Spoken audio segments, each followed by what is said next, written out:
Good morning or good afternoon, everyone, wherever you are. I would like to welcome you all to a very interesting conversation under the theme of science, technology, education, and mathematics, STEM, as an enabler for development and peace. This conversation will last approximately 1 hour. My name is Francine Toumi. I am in Brazzaville, Republic of Congo. I am the President and Executive Director of the Congolese Foundation for Medical Research in the Republic of Congo, and I'm also Professor of Molecular Epidemiology of Infectious Diseases at the Institute of Tropical Medicine of the University of Tübingen, Germany. For those who are not familiar with the work of the Office of Special Advisor on Africa, in short, OSA, I would like to note that the office mandates aims to enhance international support for Africa's development, peace, and security through its advocacy and analytical work.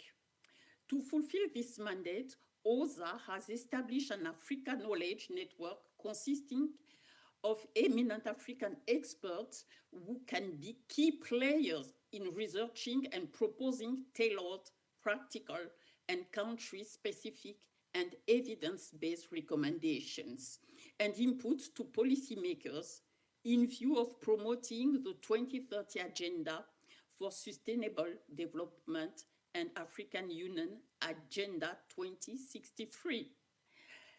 Today's panel discussion is part of a series of conversations that the OSA Knowledge Network STEM Working Group is having to promote STEM education in Africa.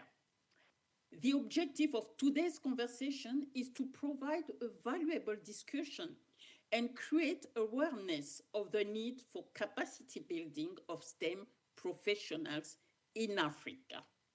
So I'm very pleased today, I'm very privileged to introduce 4 outstanding experts and panelists. The first, Miss Winifred Ereyi. Alors, she's a social entrepreneur delivering programs that promote diversity, equity, inclusion, leadership, and sustainable development of communities. Winifred, do you have a word? No word. Thank you so much for having me here. It's great to be talking to the audience about this very important topic, capacity building of STEM professionals. I'm the founder of Think STEM Foundation, and we work at the grassroots level to build the capacity of students. So tech talent pipeline development is one of the areas that we work. And as Dr. Francine has said, we do leadership development because everything rises and falls on leadership. I'm also the founder of EY Communications, which is focused on leadership development. Over to you, Dr. Francine. Thank you, Winfred. The second is Miss STEM Lady. So, Miss Cicelo Dube. Alors, she's, as I mentioned, Miss STEM Lady because she's a Mandela Washington Fellow, a young leader championing education, girl empowerment, and entrepreneurship in STEM. Cicelo, do you have a word? Thank you for the lovely introduction. And I'm an advocate for STEM education. And we don't leave it at education. We go on to teach the young people to innovate and enterprise. All this together builds the Africa that we want. And I'm really excited to be part of this conversation today. Thank you. Thank you, Cicelo. The third panelist is Mr. Martin Boilaya. He's machinery design and machine management engineer with extensive international experience in the development field, and he has spent 10 years with the African Union Development Agency. Alors, Martin, a word? Thank you so much. Thank you for the introduction and looking forward to this conversation. I'm very optimistic that this conversation within the context of the mandate of OSA that you mentioned contribute to enhancing the capacity of STEM in Africa and therefore contributing to economic growth and poverty alleviation and Africa as a global player in advancing key elements of development. Thank you. Thank you, Martin. Alors, the fourth panelist is Professor Francisca Okeke, and she's a professor of physics at the University of Nigeria, and she has contributed to the development of physics in Nigeria. And Professor Okeke was the first woman head of the Department of Physics and Astronomy and Dean of the Faculty of Physical Science. Wow. Professor Okeke, do you have a word? We don't hear you. I don't know.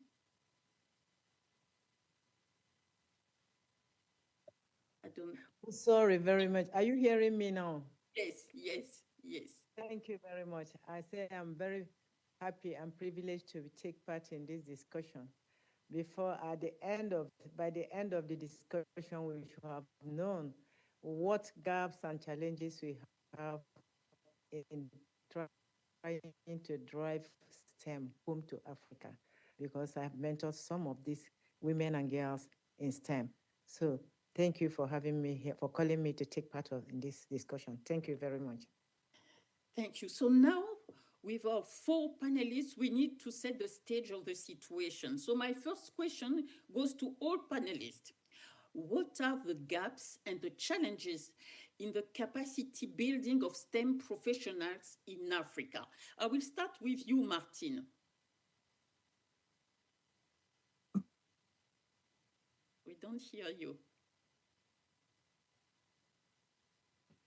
You can hear me now? Yeah. Yes, yes. Thank you. Sorry about that. Thank you so much. And indeed, an important question in terms of understanding and building the knowledge that will lead us into very practical applications. So, and as people say, once you know the problem, is 95% of the challenge resolved. And therefore, to have an understanding of the gaps and challenges in the capacity building of STEM professionals is critical. And I'll give just preliminary in the discussions and we'll develop them further, but just 2 points. Number one is that there is something that is general to capacity building. And by general, I mean it affects STEM capacity building for STEM professionals, but capacity building in general in Africa. And this is the fact that capacity building is a long-term engagement, is a long-term drive. And therefore, when you look at a lot of our interventions, policy, investments, some of the institutional arrangements, you find that especially when you connect to development financing, a lot of these interventions are short-term. It means that they don't have time for long-term advances, which are essential for capacity building. Capacity building is a transformative, is systemic, and requires time. And that is one general challenge that the continent is facing, and something that needs attention in terms of bringing necessary resources, necessary policies for those medium to long-term change or results that we're looking for. A specific challenge to STEM is actually the fact that when we are framing the whole purpose of STEM in terms of context, sometimes we are not putting it within the relevant context in terms of industry, in terms of management, and therefore, once we do that, the presentation of STEM is either weak or probably non-existent because it's presented in isolation and as an entity by itself. And this eliminates some of the key stakeholders that are supposed to advance action. And I'm saying the purpose, STEM education, capacity building for STEM is a means to something. And that means it should be clear from the very beginning. It's about industrial development. is about higher management performance and things like that. And those should come in the very first sentence of what are we talking about when we say STEM capacity building. Let me stop here. Thank you. Thank you very much, Martin. Alors, Cicelo, the same questions. What are for you the gaps and challenges in the capacity building of STEM professionals in Africa? Thank you. And I would like to just add on to what Martin has said. The capacity building process is not a one-day game, it's a long process. And I feel it brings out the biggest challenge, which is our STEM professionals in Africa leaving Africa for greener pastures, right? So for me, for our case study in Zimbabwe, I feel this is the biggest problem where the science and the chemistry teachers do not stay for the long time for us to fully execute the mandate of capacity building and seeing the results. Because whilst they are trained, they seek greener pastures in the sense that currently in Zimbabwe, talking for Zimbabwe, we might not be having so much in terms of power to reward and incentivize in terms of finances. So at the end of the day, before we reap from what we are sowing as training our professionals, we lose them to greener pastures. That is one big gap that I'm seeing in Zimbabwe, and I am sure it also applies to other developing countries where we are failing to reward and sustain our trained professionals in the field of STEM. Another challenge that I'm seeing is the lack of resources, where even when we would love to do more in training and capacity building, the teachers, especially those in the rural areas do not have the laboratory infrastructure that is necessary. And they lack access to the chemicals and consumables, which are very important for the STEM teacher in developing the kind of students that we want, students who are practical and not theoretic. We cannot link industry and academia if we do not have resources to show our students during the experimentation, during the learning phase. I think these are the two gaps and challenges that are very clear and significant to me. Thank you. Thank you, Cicelo. Alors, Winfried, your views on that question. Much for this. I'm just going to piggyback on what Martin has said.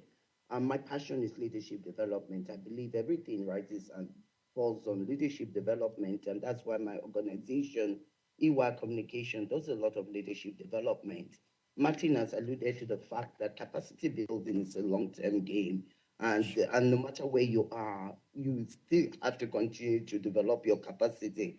So when we look at challenges, the lack of programs that will build the leadership capacity of STEM professionals is very prevalent in Africa. And just this concept that you have to continually learn and you have to take ownership of your own personal development, and that the greatest investment you can make in this world is investment in yourself. Just that mindset shift, is not norm in Africa, because when we really look at it, talent is ubiquitous, access is not. But you find that with the internet, people have access to a lot of knowledge, but people do not understand that they are responsible for their own development, and they should take advantage of the resources and ensure that they are on top of technology, on top of what is cutting edge. So that mindset, there needs to be a mindset shift. But let's take a step back and look at what STEM is. What is STEM? Why do I say people have to take responsibility for their own personal development? The reason is because STEM, at its very core, is an integration of science, technology, engineering, and mathematics to solve real life problems. And the world we live in is very complex. They're very complex problems: food insecurity, peace and conflict issues, there's climate change. So as these problems continue to exist and technology continues to advance, it is very important for STEM professionals to take the role of investing in their own development so that they can assess opportunities and be part of the people who are providing solutions to these complex problems. So first of all, one of the challenges is that people do not take responsibility. They like to blame the government, they like to blame somebody else, but they do not take responsibility for investing in their own development. And then I want to look at a certain group of STEM professionals that are, because I think STEM Foundation, we do a lot of work at the grassroots level. So Right. let's look at STEM professionals who are teachers and look at them and say that the quality of teachers is really subpar. Their lack of well-trained teachers. You know, everybody kind of thinks that because you are a human being and because maybe you're an adult, you should just know how to teach. They do not understand that teaching is a profession, that you have to be trained to teach. They're like, oh, Winifred, you're an engineer, go and teach. Of course not. I have to be trained to know how to convey very technical information and break it down so that other people can understand. So a lot of people do not understand, and that is a global problem.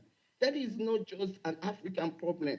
There are people that do not know how to teach. I look at math education, the lack of good math education. I look at it as a social justice thing because some people believe they don't know math, but really they were not taught math properly. That's why they do not like math.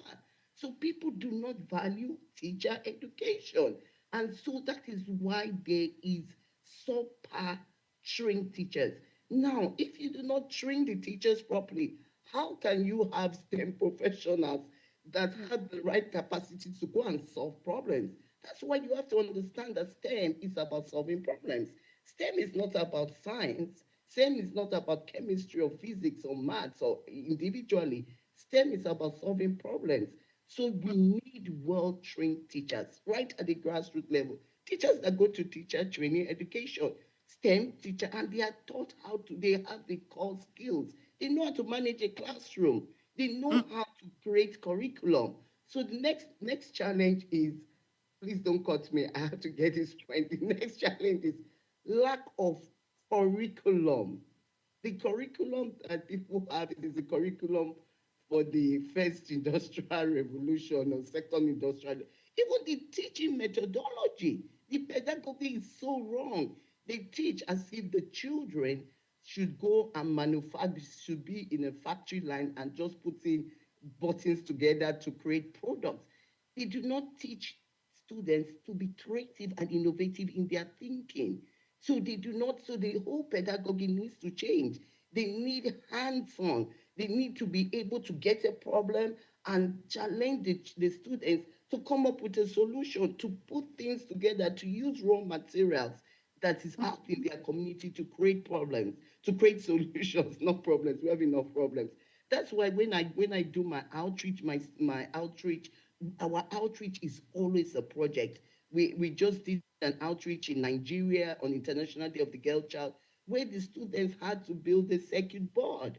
There's no point in going to talk about STEM when you do not give them raw material and challenge them to build things. So the curriculum needs to be overhauled.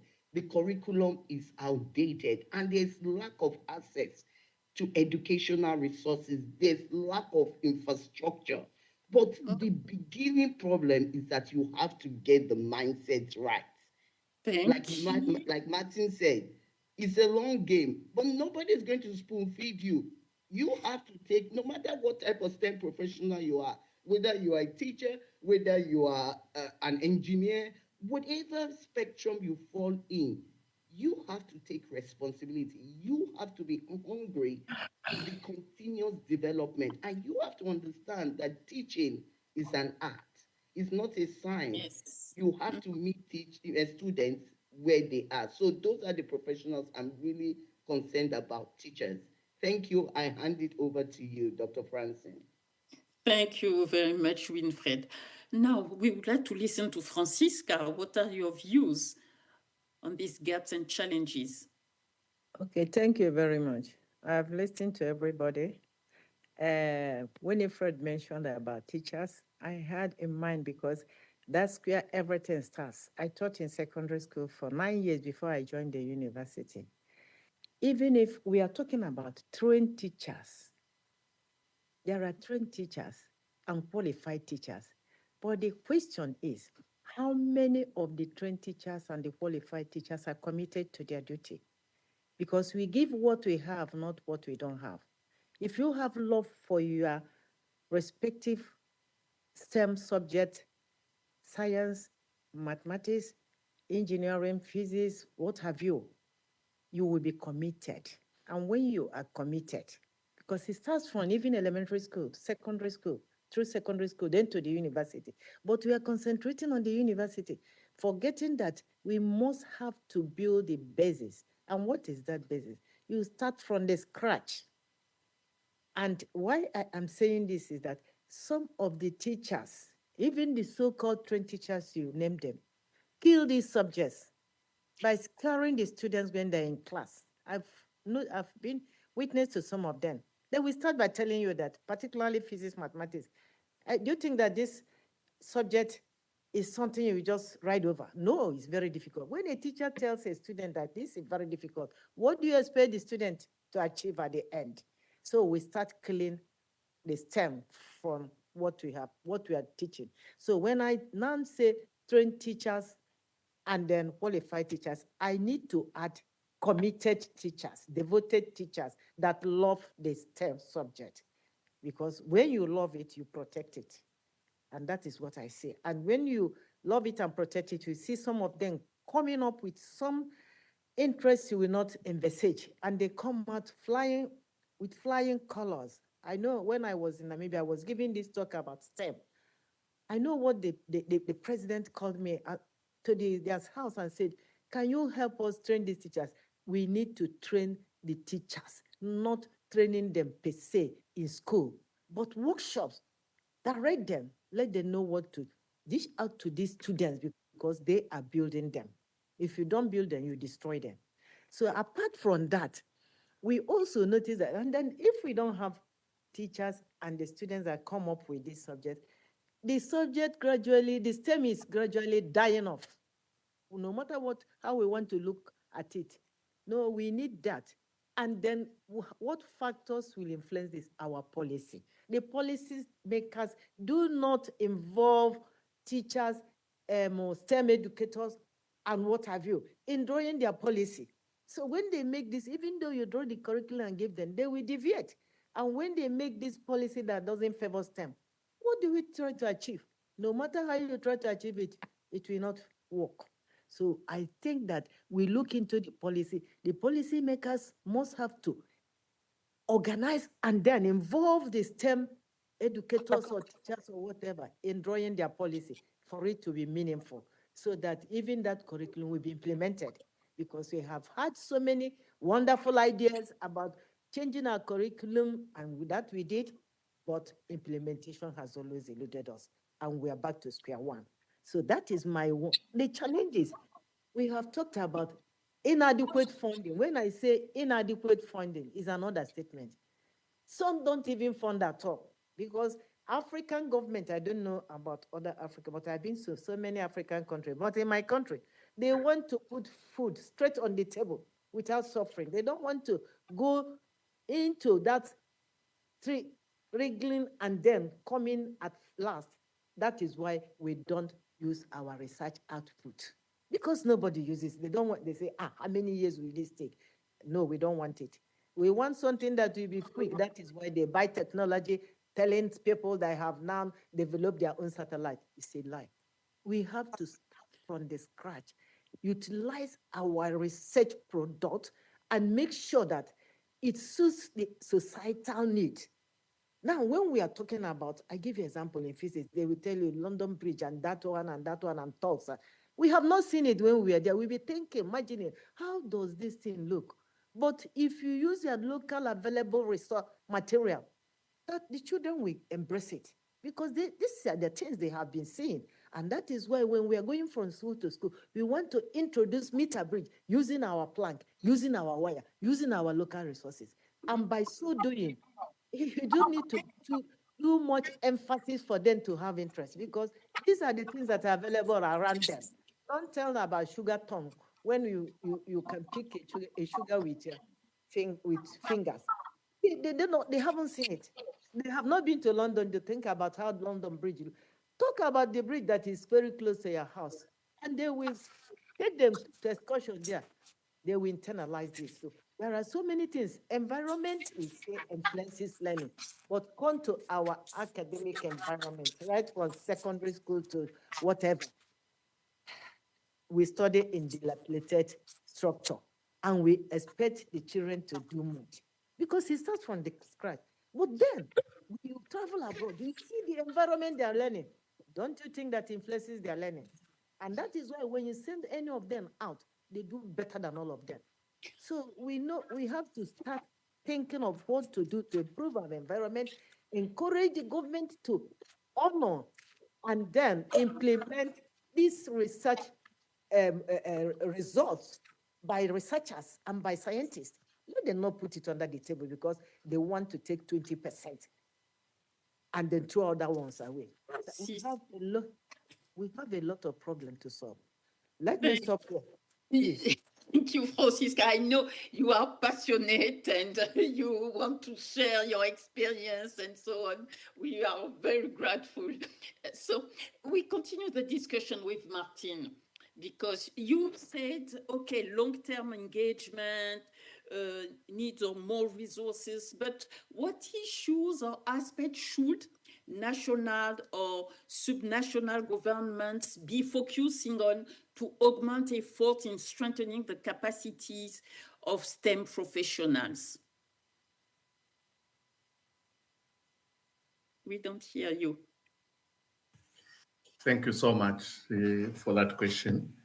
And indeed, interesting discussion evolving. Let me start with the point, I think it's fundamental, that Winfred mentioned, that STEM is about problem solving. And also,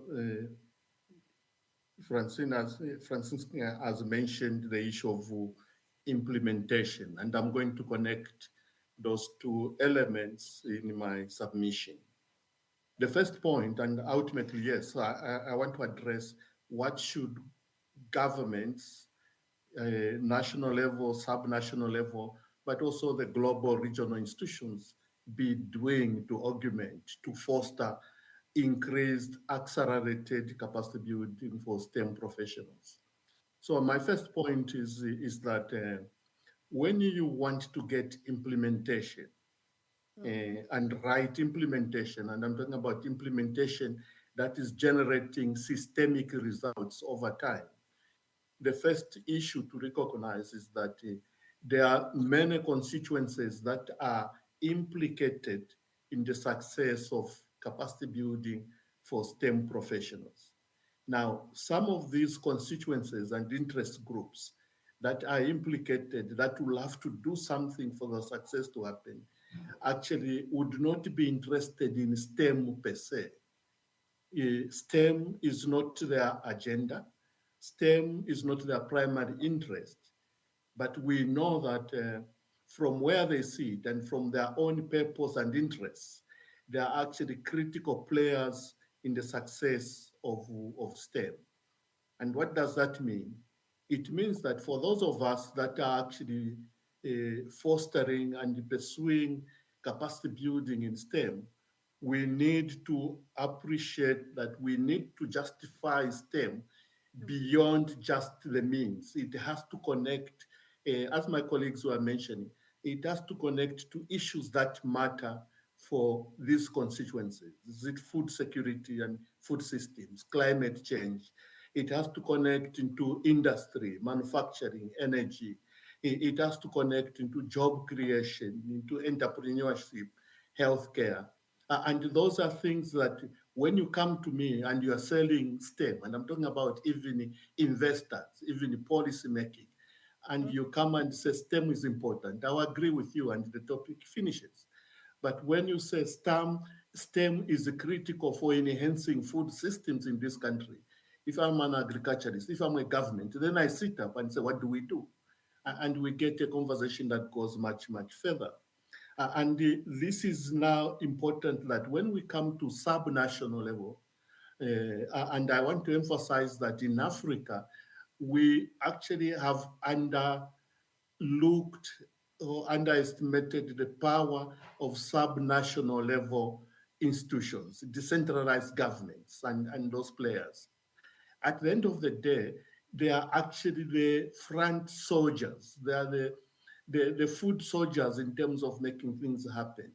And this is because, coming to the point that Winfred made, when you talk about problem solving, because what we need to do going to national, sub-national, regional, is to appreciate the demand. And I'm saying food systems, climate change, and all those factors, is because now you want to advance capacity building for STEM professionals from a demand, or the initiatives, the interventions are actually designed from a demand side. We are actually many times unconsciously even, we are designing interventions from a supply side, and we're going to solve problems that may only exist in our own mind. But once spend time, and this is why I said at the beginning, from the first question on the challenges and the gaps, appreciation of what is the needs, what are the demands, what are the consequences that are actually limiting uh, capacity building in STEM education, then you are actually going to begin from a point where the players, the constituencies that you are engaging with, they are not just accompanying you and doing it for you.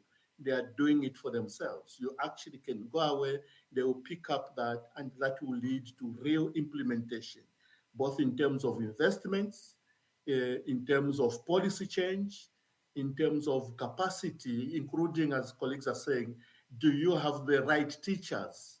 And it's not teachers, just teachers, but committed teachers that understand, that appreciate what you are talking about, and why you are actually advancing that cause. And this is why the point I'm making here is that ultimately, at the subnational level, we will be helped to appreciate the demand. So our engagement, design of capacity building programs, as to engage and appreciate those interest groups and constituencies in the front line. Actually, colleagues like Winfred, in terms of their programs and still engaging in that space of the last mile. And that is why we cultivate, we appreciate, and when we are intervening, we are actually responding to very, very specific needs of the people.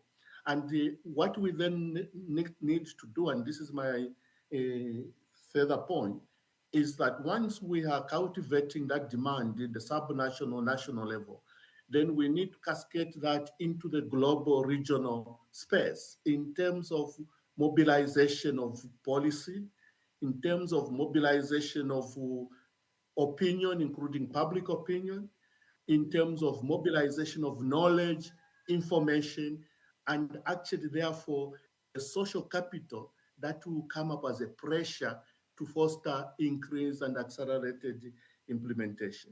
So let me, I'll actually, I think, develop this further in the further questions, but let me stop here for now. Thank you. Thank you very much, Martin. Martin, very inspiring. So, subnational level, we need to appreciate the demand and this mobilization of policy, public opinions. Yeah, we need to discuss further all that points.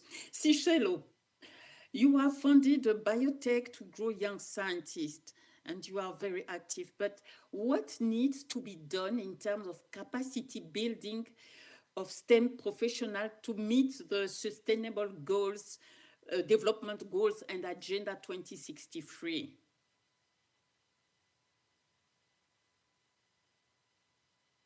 For the question, I would like to start off by quoting my sister Francisca, who says, "You give what you have." And go on to quote Winfrida, who says, "We need a mindset shift." So for us to even have that statement that says STEM professionals contributing to SDGs, we need to address those things. What do they have to give to contribute to this, number one? Number two, they need to change the mindset to appreciate that they need to continuously learn. When you look at the thrust of the SDGs, we are getting to a place where we're saying the future of work is driven by STEM. Look at SDG number 9. To drive industry infrastructure development, it is not going to happen if it's not happening in the classroom with a STEM professional who's teaching students on how to take their theory, convert it into products, convert these products, and support industry. Africa will always remain begging and asking from the next person if we cannot import substitute. We will not be able to innovate and build industry if we are not making our curriculum fit the demand of the industry. So we really need the STEM professionals to be capacitated, appreciate the future of work, change the way of teaching, teach students in a practical approach. Having said this, it comes back to the government, Martin. The government needs to fund the budget for this to happen. The government needs to give enough funding for teacher capacity building. Skills and training should be a big portion in the budget. And this money goes to give them something that they'll give back. This money goes to changing the curriculum so that it's practical. We can't change it if we don't have laboratories. We do not have laboratories. So how can the students become practical? How can we contribute to SDG 9? How will we innovate on things we do not know how to do? We also look at SDG number 5, gender equality. We want more STEM professionals. For us to even start off and say we need more women and girls in the STEM workforce, we need more STEM professionals who are female to inspire our girls to want to be like them, to inspire our girls so that they can, what you see is what you want to do. We don't want theory. We don't want more of Martin teaching our girls, and our girls, they won't relate. We want more Francisca. We want more of, Winfrida. We want more STEM professionals who are female. We can never overemphasize the need for mentorship. And this will only happen if we train our teachers, more capacity building, so that they can relate with the future trends and they can pass that on to our students. And in doing so, we can contribute immensely to achieving the SDGs. I'll end off by saying right now the biggest thrust on our SDGs on environment and climate change for the future that we want. Let's put the scientists at the forefront of innovation and science and technology in this agenda.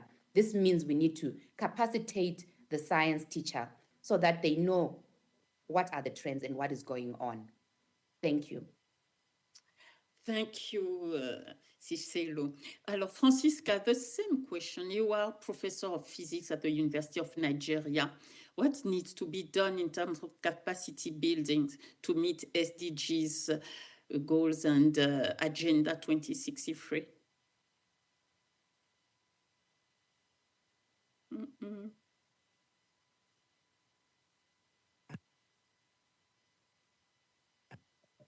Sorry for that. Like the last speaker has just mentioned, in trying to build up, that is, the teachers and the educators, not only the teachers, and even our own children and our girls, our men, whatever, in getting interest, because first of all, you have to get them be interested in this term, because if they don't have interest, we are not going to, like the SG 2063 has mentioned, we want to have a prosperous Africa that will be such that we don't need to cry about our food, with extreme poverty and the rest of them.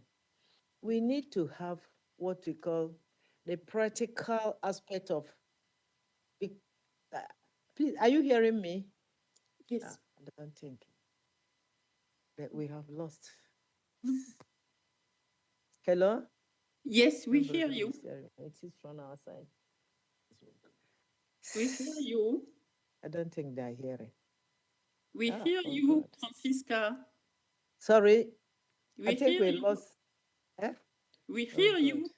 We hear you. It's okay. Did you? I think we lost some. No, eh, eh, no, eh, I we don't know. hear Did you. you hear me or do I Yes, start all over? Okay. yes. Okay. So what I am saying is that, like I mentioned earlier, that it is not right for us to be only talking about getting things fast, fast, fast without a fundamental research result being employed in all whatever we do. And as such, we will, if we are training up these scientists in STEM, there must be hope for them that this Africa, at the end of the tunnel, there will be light, that they will have to secure jobs somewhere, or otherwise the interest will not be there.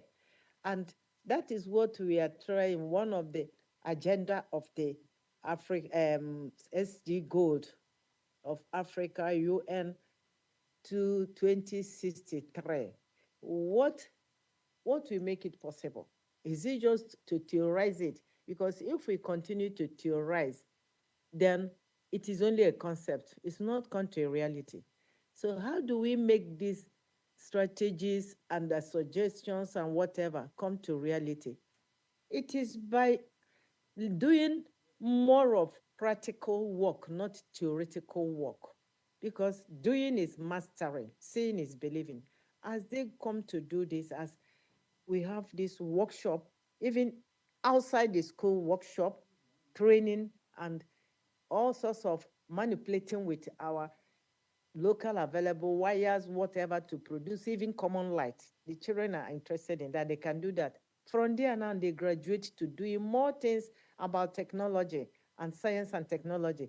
And thereby, we see us, just like the Chinese. They started from their lab to their outside to their homes. And we encourage them to do this, as we know that when they start doing it, then we have a healthier environment, and not just thinking that of borrowing things from technology from outside and then trying to pretend we are doing it. If we do that, practice makes perfect. You see all of them getting interested in doing something, manipulating with their own hands, not just cramming theory, quoting equations, and doing what have we. We need to bring up this in our mind and find a way, activities that we cover them, not just theoretical work. It doesn't do much. So that is what I'm saying. Practical work, outside work, field work, and then much assignment involving them in doing things with their hands. They will do it wrong today, tomorrow it will be right. I think that's how they started. Even the Archimedes, who developed this plane and what we are using today, started with paper, ordinary kite, and then from there, developed the plane. So we encourage them to do with what we have. We wouldn't be waiting for to import this to use it. No, do it with your own. From your own, you have to advance and then become experts. I think that is what we need, so that we will, that our conception of getting Africa to be very prosperous, not suffering from hunger, and getting something that we produce in our agriculture. We do something that we get this thing produced, the productivity will be so high that our economy will boost. Thank you. Thank you. Oh, thank you, Francisca. Winfred, what would be the three key lessons we can capture from initiatives in Africa on building the capacity of STEM professionals? Good Not morning, Mrs. taking too Unity. long. Oh, We've yes. just heard word that we're fast approaching your agenda item, and we kindly ask that you have your cameras enabled before we move you into our There is conference. some. Thank you. Oh, there is some. Yeah. Okay. Uh, have you heard the question, Winfred? What would be the Yes, three? I did hear your question, moderator. Thank you so much. I just kind of needed the place to be a bit quiet because of the interruption. So thank you so much for, we've talked about the challenges and we've talked about some of the solutions.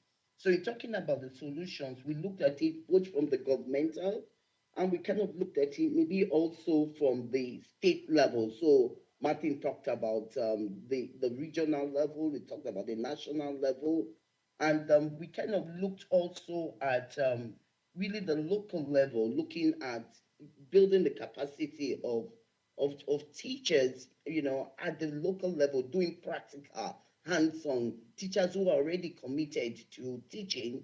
So we're looking at that demographic, teachers who love to teach, they are committed to teaching, and looking at building their capacity by giving them hands-on learning, project-based learning, so that they can learn by doing and not just learn in a theoretical fashion. And we talked, and Sikelo talked about gender inclusivity, really looking at making sure that the role models, the people teaching the teachers, or the people building the capacity of fellow engineers look like them, which we continue to support them to invest in their own development.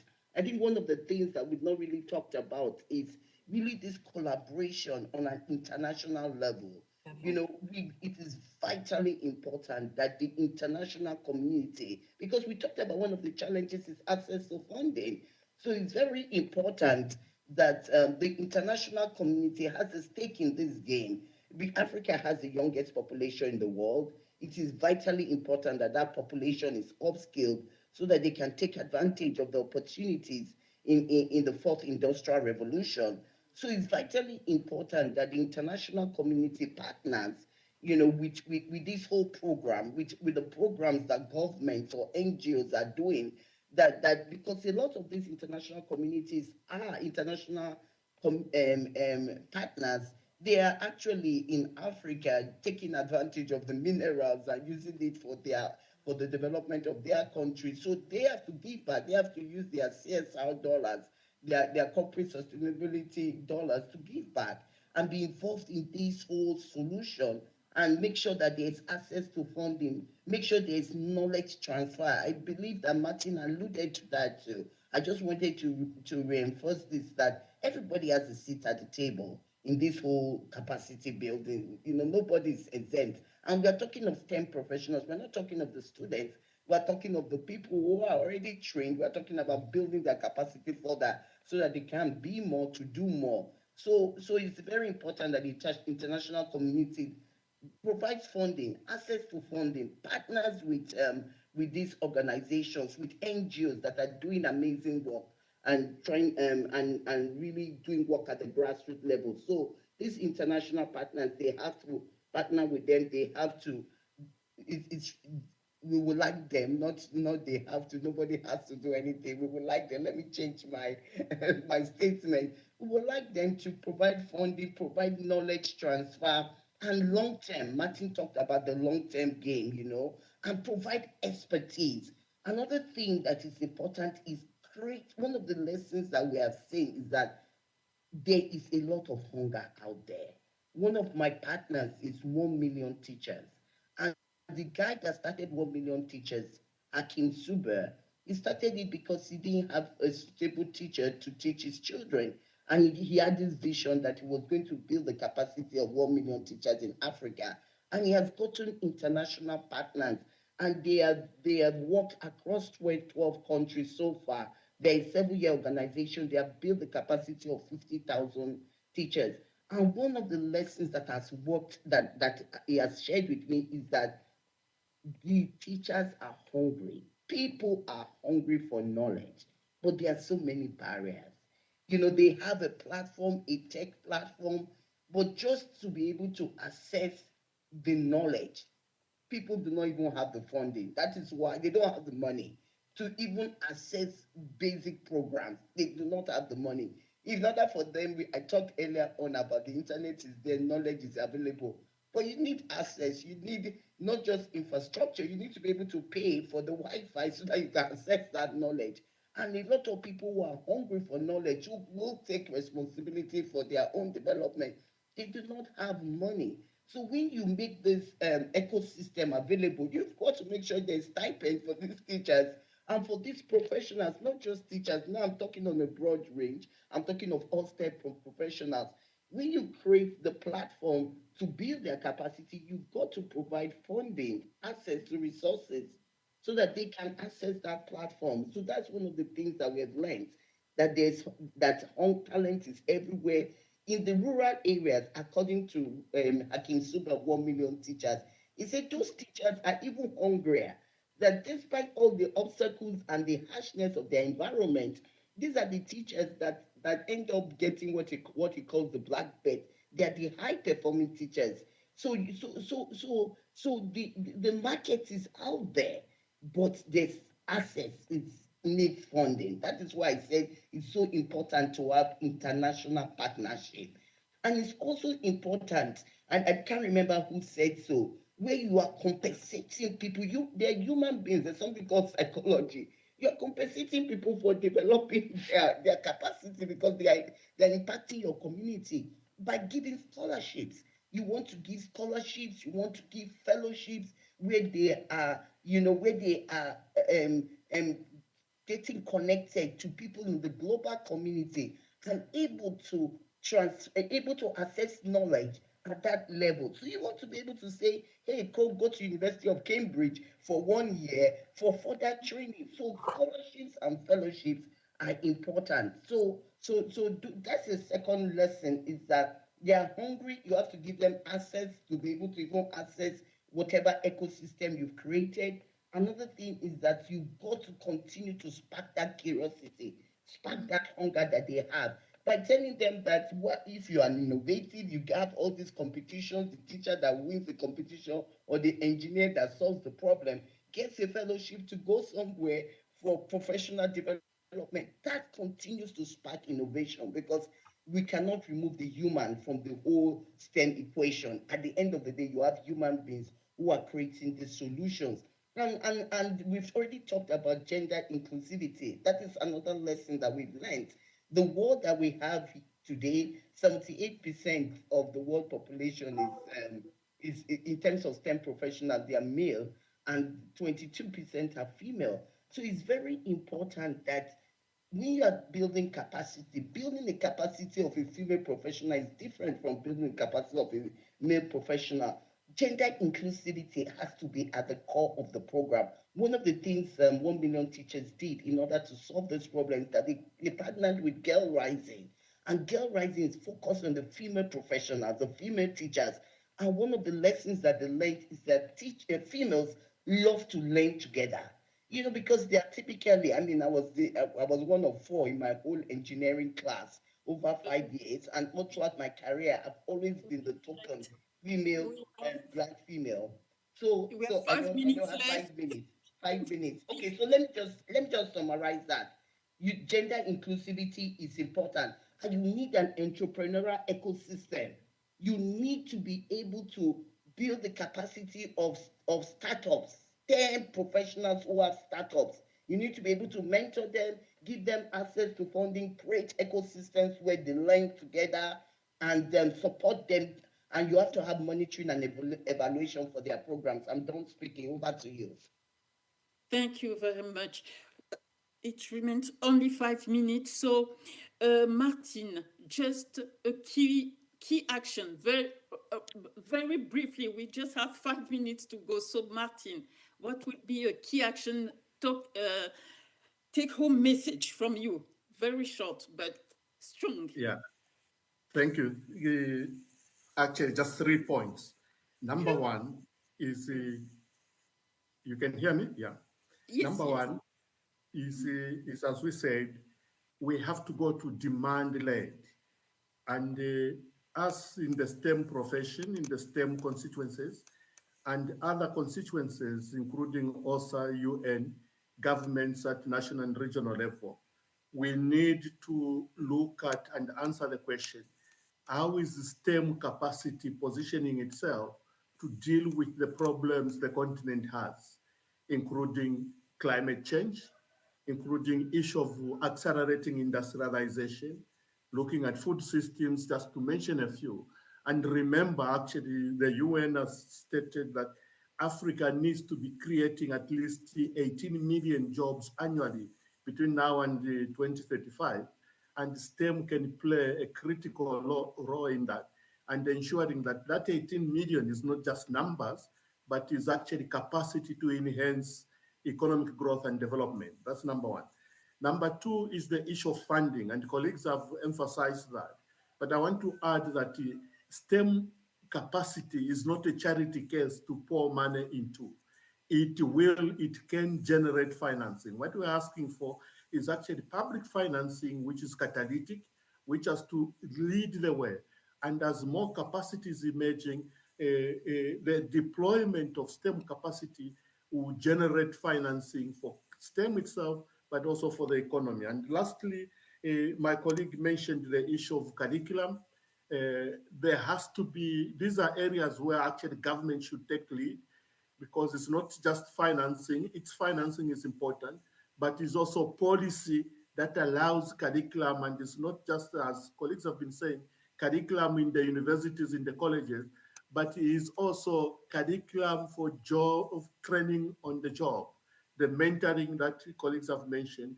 We need actually in policy that provides incentives for training within the industry. Thank you. Thank you, Martin.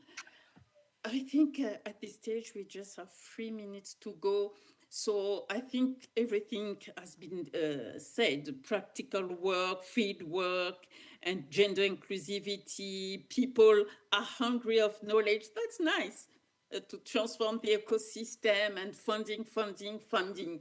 So really, all these recommendations are critical. These action points are well taken. And really, if we want to improve and continue capacity building on STEM, on African professionals. So opportunities for building and upgrading the capacity of STEM professionals are limited. You have mentioned that. And we call for more support from our leaders, private sectors, and NGO, as mentioned by Martin. So we know that the Office of the Special Advisor on Africa, OSA, through its advocacy and analytical work, continues to highlight emerging and persisting challenges in promoting the Nexus approach in Africa. So now I would like to thank you all, the panelists. You are great, wonderful, very inspiring. And I'm sure everyone who have listened to you have been very happy, have learned a lot. And I thank you also, each of you, who have, for having been with us during this 1 hour discussion. It has been a pleasure for me to facilitate this discussion. Thank you. Thank you, but Thank you so much. can I say one thing? Thank you so much. As we struggle to keep STEM alive, we must endeavor to promote gender equality and also empower women. As the world needs science, science needs women. Thank you. You are great. And the voice out. Exactly. A big applause. Thank you so much. Thank you so much. Thank you so much for this time. We appreciate it. Thank you. Thank you, everyone. You are great. You are great. Thank you, Oza.